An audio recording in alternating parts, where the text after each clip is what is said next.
Easy Day, the new tell-all autobiography of a Navy SEAL, is generating, of course, a ton of controversy, perhaps even a stack of lawsuits. But while the book details the successful raid for bin Laden, it also tells of an unsuccessful mission to rescue Hailey's Bowe Bergdahl. Matt King is live in the studio with tonight's big story. Yeah, Don Michelle, Bergdahl began his 4th year in captivity in June. News of attempted and fails, rescues, and trades have trickled out in recent months, but none so detailed as this one. When an American soldier went missing at the start of summer, the author writes, "We dropped everything to find him."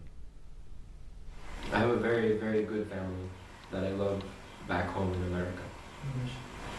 And I miss them every day that I'm gone.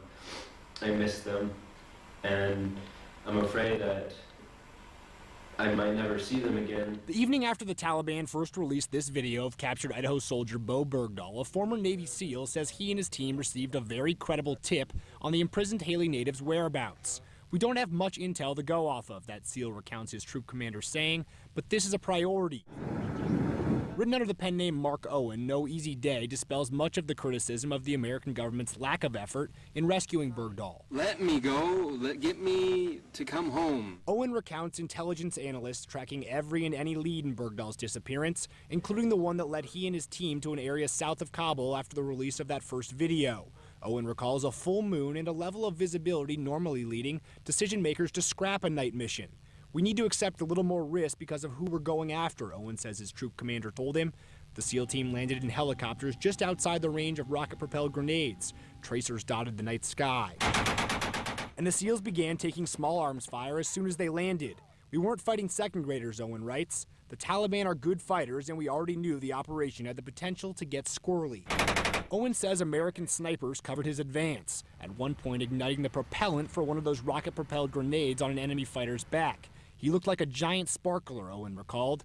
"There was no sign of Bergdahl, but we figured he had to be somewhere nearby. There were too many fighters here, and they were all well armed.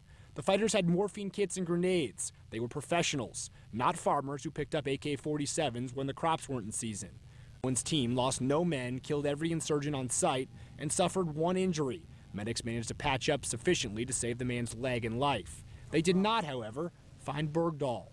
"But in my gut," Owen writes, "I think he was there at some point. We probably missed him by a few hours. Or maybe, in the fight, they were able to escape."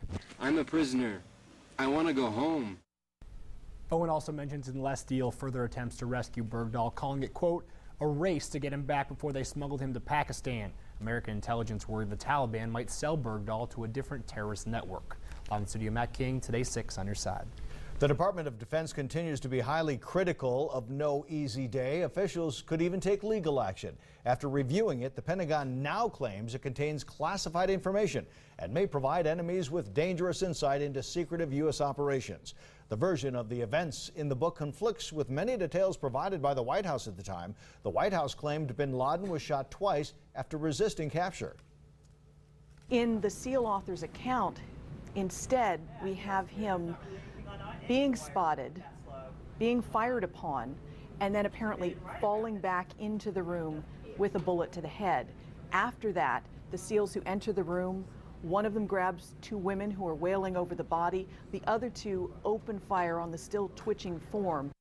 The Pentagon will continue to review their legal options, insisting the author was obligated to submit the book for review prior to publication. The author's attorney says his client was under no such obligation.